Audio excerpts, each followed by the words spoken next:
Bismillahirrahmanirrahim. Assalamualaikum warahmatullahi wabarakatuh.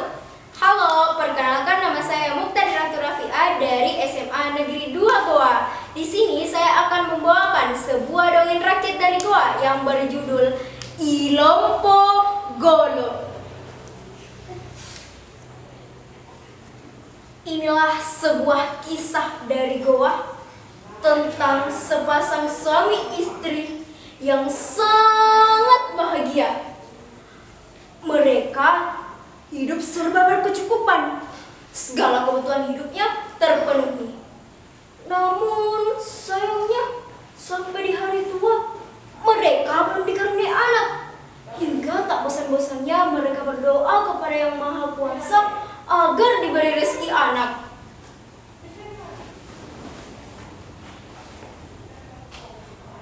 Oh karengku, kisah remai dale anak sirup pasareta. Ya Tuhan, berilah kami rezeki anak apapun adanya. Apapun adanya kata dia, teman-teman. Hingga suatu ketika kekhawatiran pasangan tua itu pun buyar setelah mengetahui bahwa istrinya telah mengandung.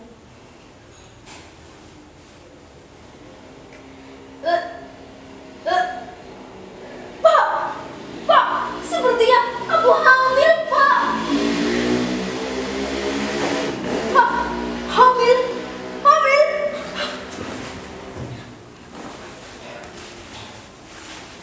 Hei kalian, istriku telah hamil.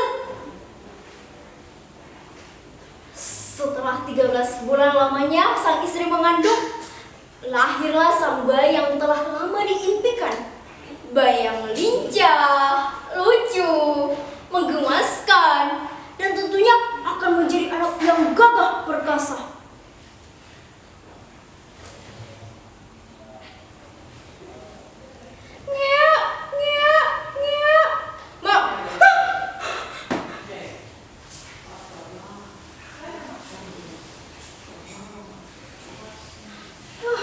Syukurlah Pak, anak kita tidak kenapa-kenapa.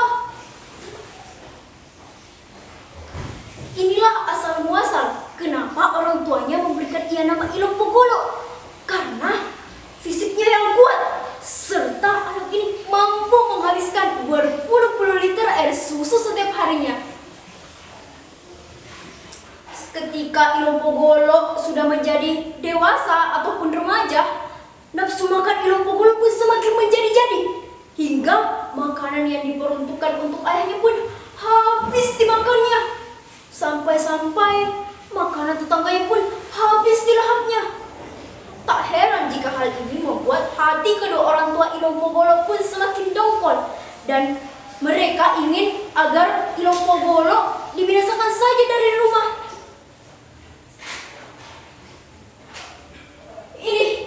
Ini sihir, Pak. Bagaimana ini, Pak?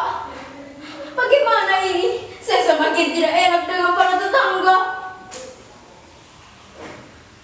Bukan hanya itu saja, Ma. Kita juga semakin melorot dibuatnya. Bagaimana ini?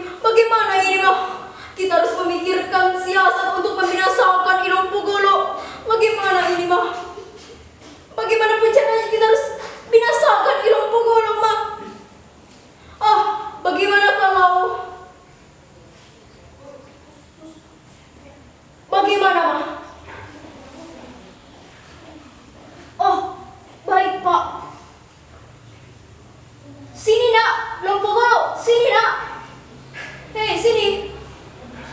Sekarang juga kamu pergilah menangkap ikan di sungai. Persediaan makanan kita telah habis. Di sungai, siapa saja yang ke sungai pasti akan dilahap oleh buaya dan ular serta binatang buas lainnya.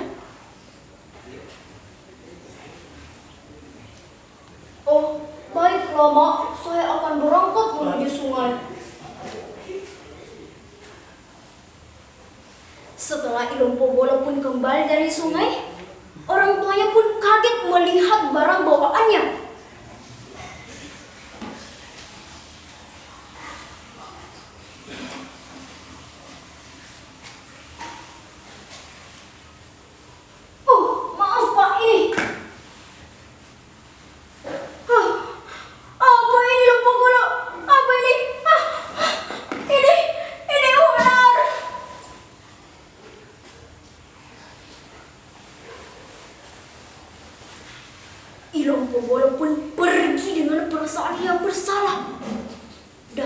lama kemudian, sang istri pun sadar.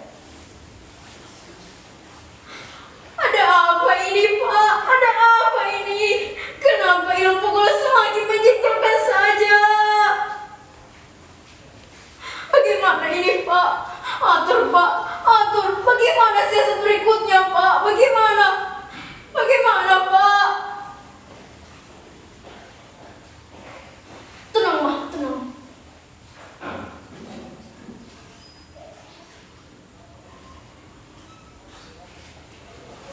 Astaga, Pak. Jangan berisik, Ma. Oh, baiklah, Pak. Keesokan harinya, Ilompogolo pun pergi bersama ayahnya ke hutan untuk mencari kayu bakar. Setelah sampai di hutan, sang ayah pun langsung menebang pohon.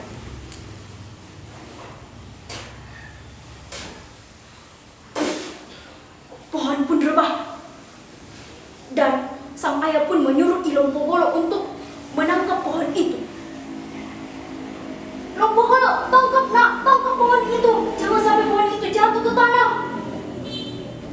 Dan Ilompogolo pun menaatinya. Padahal kalau dipikir-pikir ini sangat berbahaya baginya.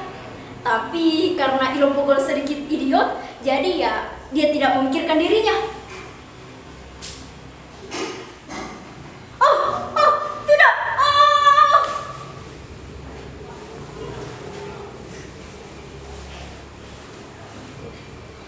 Ilompogolo. Syukurlah Ilompogolo sudah tiada.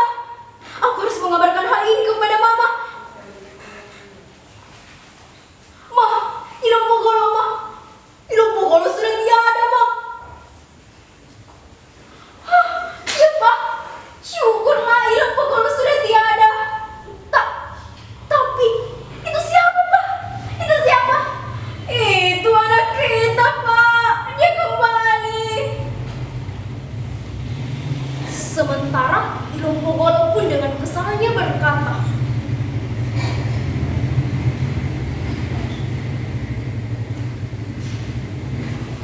Pak, kenapa Bapak meninggalkanku sendirian di hutan?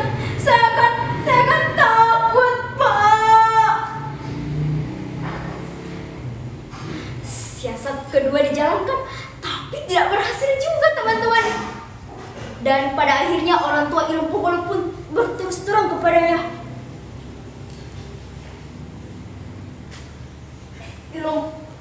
Maksud saya Lompogolo, teman-teman, karena pemakaian si itu berarti kata dia. Lompogolo, sini, nak. Sini, nak. Sekarang juga kamu pergilah mengembara kemanapun yang kamu suka. Demi kesejahteraan dan demi kebaikan kita bersama, tinggalkanlah rumah ini, nak. Tinggalkan.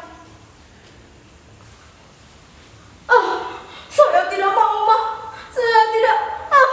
Tapi sebagai bekal, saya mau makan 7 keranjang buah mangga yang telah dipetik ayah di kebunnya.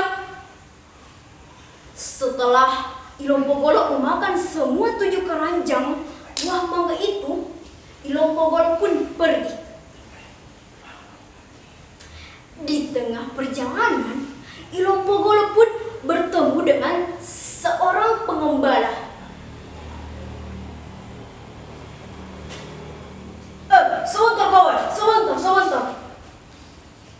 Saya ingin kentut di sini. Apakah bisa?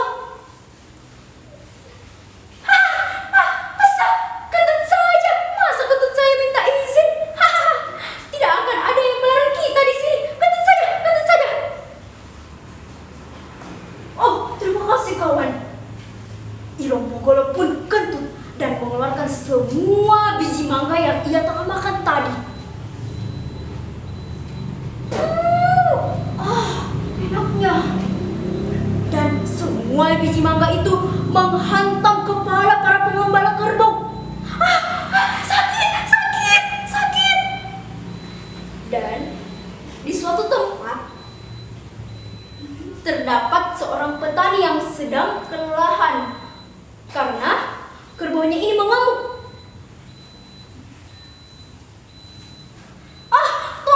Tolong, kerbau saya mengamuk, tolong. Ilompogolo pun datang untuk menolongnya.